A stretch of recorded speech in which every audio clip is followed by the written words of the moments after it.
Big hand আমরা করতালির মাধ্যমে invite করব ফিনকো গ্রুপ অফ কোম্পানিজের ম্যানেজমেন্ট ইউনিট থেকে mister Manas Moda sir. Please sir come to stage. হ্যাঁ, একটা শব্দ পূরণ হয়েছে, রিয়েলে পরিণত হয়েছে, তাই তো? হ্যাঁ, good morning everybody. Good morning. Are you excited? Yes. Right. Are you excited? Yes. Yes, এই তো। Are you excited? Yes. Wow.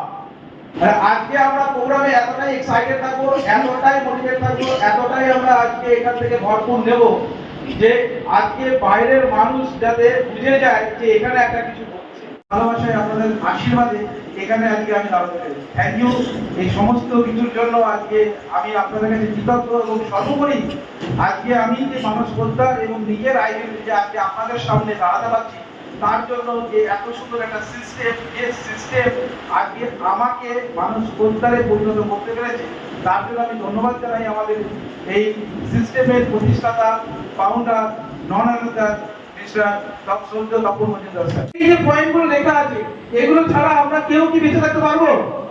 হ্যাঁ, এর জন্য আমাদের কি দরকার? টাকা দরকার, মানি। তাহলে money not make you happy. আমাদের এই জীবনে মানে টাকা খুশি করতে পারবে না, এটা বাস্তবতা। খুশি হওয়ার জন্য যা যা দরকার তার পেছনে আছে টাকা। হ্যালো, তো টাকাটা আলটিমেট আমাদের জীবনে একটা বড় প্রায়োরিটি। সায়েন্স, মেডিকেল সায়েন্স বলে কোন অক্ষর, কোন শব্দ আমাদের ব্রেন ক্যাপচার করতে পারে না। হ্যালো, কোন শব্দ বা কোন অক্ষর আমাদের ব্রেন ক্যাপচার করতে পারে না। আমাদের ব্রেনের একটাই রাস্তা রিড করা, সেটা হচ্ছে ও ইমেজকে রিড করতে পারে। হাতে ফাইন্যান্সিয়াল ফ্রিডমে নিয়ে যাওয়া, এটা অন্য কারোর দায়িত্ব নয়। কারণ সন্তানটা আমার, পরিবারটা আমার, বাবা মাটা আমার, এই সমাজটা আমার, এই দেশটা আমার, রাইট? তাই এই দেশকে ভালো রাখা, এই সমাজকে ভালো রাখা, এই পরিবারকে ভালো রাখা, এই সন্তানকে ভালো রাখা, বাবা মাকে ভালো রাখা এবং সর্বোপরি নিজেকে ভালো রাখার দায়িত্ব কার? আর এই দায়িত্ব পূরণ করার জন্য কি দরকার? টাকা। আমরা তো বলেছি জানি না জানি, বুঝি না বুঝি, আমরা কিন্তু নাম্বার 1 এ পৌঁছে গেছি সারা পৃথিবীর মধ্যে। তার জন্য একটা থ্যাংক ইউ। সেকেন্ডে দেখুন, US, Vietnam, China, Brazil, Philippines, Pakistan, Nigeria, Indonesia, Russia, প্রত্যেকটা দেশ আছে, কিন্তু নাম্বার 1 কান্ট্রি কি আছে? ইন্ডিয়াতে। এই সারা পৃথিবীতে ইন্ডিয়া, যেখানে লগভগ 13,000 কোটি টাকা 2023 ইনভেস্টমেন্ট অলরেডি হয়ে গেছে। আমরা জানি না জানি, বুঝি না বুঝি, আমরা কিন্তু অলরেডি এই লেটেস্ট টেকনোলজিকে কিন্তু অ্যাডপ্ট করা শুরু করে দিয়েছি, এর ইউজ হওয়া শুরু করে দিয়েছি। যদি আমরা ইউজ হতে থাকি তাহলে আমরা অ্যাজ এ কাস্টমার আমরা সারা জীবন শুধু ইনভেস্ট করে যাব বা আমরা দিয়ে যাব। যদি এই টেকনোলজিকে বুঝে যেতে পারি তাহলে কিন্তু আমরা এখান থেকে ক্যারিয়ার তৈরি করতে পারবো। আর ফিনকো গ্রুপ অফ কোম্পানি আপনার কাছে সেটাই নিয়ে এসেছে যে সিস্টেম টেকনোলজি এডুকেশন। আজকের মিটিং এর উদ্দেশ্য এটাই, এই সিস্টেম টেকনোলজি এডুকেশনকে যদি আমরা নিতে পারি, এই 157.6 মিলিয়ন ডলারের যে ব্যবসাটা অলরেডি হয়েছে সেখানে আপনি আমিও একজন ভাগীদার হতে পারি।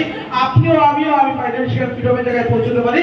কারণ এই 157 এর মধ্যে যে ইনভেস্টমেন্ট আছে তার মধ্যে কিন্তু আপনার আমারও আছে। তুমি যাই করো ভাই, আমি দৌড়াবো। আমার ওই মাইন্ডসেটে পড়ে আমার রাস্তা বেরোনো, আমি বেরোবো, মরি বাঁচি যাই হোক আমি বেরোবো। তাতে কখনো কখনো চাপা পড়ে, কখনো কখনো বেরিয়ে কোনটাই ঠিক কষ্ট হয়ে যায়। কখনোই ডিসিশন নিতে পারিনি কোন কনসেপ্ট আমার জন্য ঠিক, কোন সিস্টেম আমার জন্য ঠিক, কোন বিজনেস আমার জন্য ঠিক, আর কোন ফাউন্ডার আমার জন্য ঠিক। তাই 2 বছর এক কোম্পানি, 3 বছর আরেক কোম্পানি, 4 বছর আরেক কোম্পানি, 5 বছর আরেক কোম্পানি, তারপর নেটওয়ার্ক মার্কেটিং কোম্পানি। আরে কোম্পানি খারাপ না, আপনার আমার মাইন্ডসেট খারাপ। আমাদেরকে অ্যানালিসিস করতে হবে, আমাদেরকে ব্রেন অ্যানালিসিস করতে হবে যে কোম্পানি খারাপ না, সিস্টেম খারাপ না, আমি খারাপ, আমার চিন্তা ভাবনা খারাপ।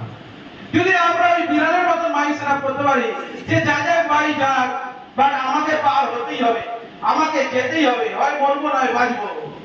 যদি এই মাইন্ডসেটটা আমরা করতে পারি, lock your mind and set your mind and lock your mind, তাহলে আমরা আমাদের সাকসেসের সেই কাঙ্ক্ষিত লক্ষ্যে আমরা পৌঁছবো।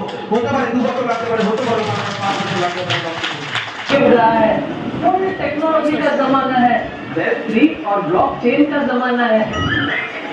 हो सकता है कुछ साल बाद चांद पे जाना अमेरिका जाने जितना आसान हो जाए।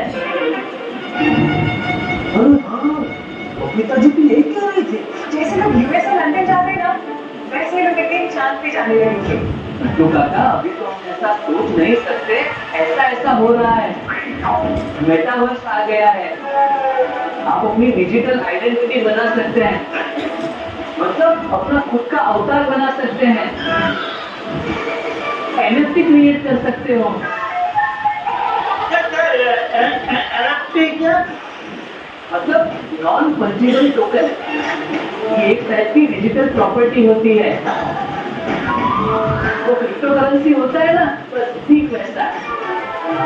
ये यूनिक क्रिप्टोग्राफिक टोकन होता है जो सबके लिए अलग अलग बनता है। बिटकॉइन का नाम सुना है आपने? अरे सुना है, वो क्या है वो मालूम नहीं है। जी ये सब डिजिटल करेंसी है, फ्यूचर टेक्नोलॉजी है। मेरी मानिए तो सेठ जी आपको चाहे से जमीन खरीद ही लेनी चाहिए, इसका आपको फ्यूचर में बहुत बड़ा फायदा हो सकता है। सेठ जी इसके बारे में सीरियस তো বলেছি আমি মানুষ পর্যায়ে বলতে আমার দ্বিধা নেই। আমি সেই মানুষ যে শুয়োপোকা একদিন যেখানেই যেতাম সেখানেই শুয়োপোকার মতন আমরা শুয়োপোকাকে অ্যাকসেপ্ট করি। সেরকম একদিন আমারও যখন আমরা কারোর কাছে যেতাম ওই শুয়োপোকার মতন আমাদের সাথেও সেই ব্যবহার হতো, আমাদেরকে দেখলেই মানুষ দৌড়তো, কারণ আমি ছিলাম সেই শুয়োপোকা। আর এই কোম্পানি পিটকা গ্রুপ অফ কোম্পানির ফাউন্ডারের হাত ধরে সেই শুয়োপোকাকেই প্রসেস করে আজকে হয়েছি প্রজাপতি। তাই যেখানে যাই ভালোবাসি, ভালোবাসা পাই, যেখানে যাই সম্মান পাই, যেখানেই যাই সেখানে একটা নিশ্চয়তা পাই। ডিউ টু পিটকা গ্রুপ অফ কোম্পানি আজকে আমরাও সেই প্রজাপতি এখানে বসে আছি, শুধুমাত্র সেই প্রসেসটাকে যোগ করার জন্য এই 100 এর ফর্মুলাকে আমাদেরকে অ্যাকসেপ্ট করতে হবে, সাবমিটেড হতে হবে। তাহলে একদিন প্রত্যেকটা শুয়োপোকাও কিন্তু আজকে প্রজাপতিতে রূপান্তরিত হবে। প্রত্যেকটা ইনকাম এসছে, ও মনে করে যে হয়ে গেছে, আর দরকার নেই, প্রচুর খেয়ে যাচ্ছে। আর একটু মনে করছে যে আজকে আমি স্টার আছি, আমাকে গোল্ডে যেতে হবে, তাই আমাকে star 1 star 2 star 3 star 4 star আমাকে হতেই হবে।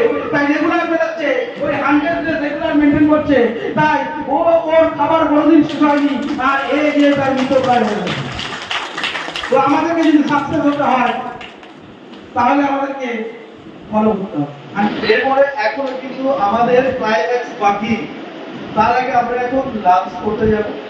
লাঞ্চ করতে যাওয়ার আগে আমি আরেকবার ঢালাই গেল লাঞ্চের কথা বললাম বৃথা এ জন্য এই হলের বাইরে একটু করে যখন খেতে যাবে এই মানুষের এত সুন্দর সেশন নিয়েছে ভুলে যাবে, বিশ্বজিৎ স্যার কি কি বলছে তাও ভুলে যাবে। তো আমি বারবার করে মনে করাচ্ছি, আপনারা যখনই নিচে যাবেন লাঞ্চ করতে অবশ্যই চুপচাপ শান্ত হয়ে, কারোর সাথে কথা বলার দরকার নেই, খান এবং সেটা হয়ে গেছে এটাকে নিয়ে ভাবুন, রিকল করুন যে আপনার আমাদের লিডারশিপ মিটিং তো অলরেডি কমপ্লিটের দিকে। তো এরপরেও কিন্তু স্যারের বক্তৃতা এখনও আমরা শুনিনি। তো পরের ভিডিওতে আশা করি আমরা জানতে পারবো স্যার কি বলেছেন এবং লিডারশিপ ট্রেনিং প্রোগ্রামে আমরা কি কি শিখতে পারলাম। তো এখন আমাদের লাঞ্চ টাইম শুরু হয়ে গেছে। তো গাইজ আজকের ভিডিও কেমন লাগলো অবশ্যই কমেন্টের মাধ্যমে জানাতে থাকো। নতুন ভিডিও দেখলে নতুন বন্ধুরা অবশ্যই কিন্তু সাবস্ক্রাইব করে দিয়ে পরের নোটিফিকেশনটা অল করে রেখো। তো পরের দিন দেখা হচ্ছে নতুন ভিডিও নিয়ে। Tata bye bye.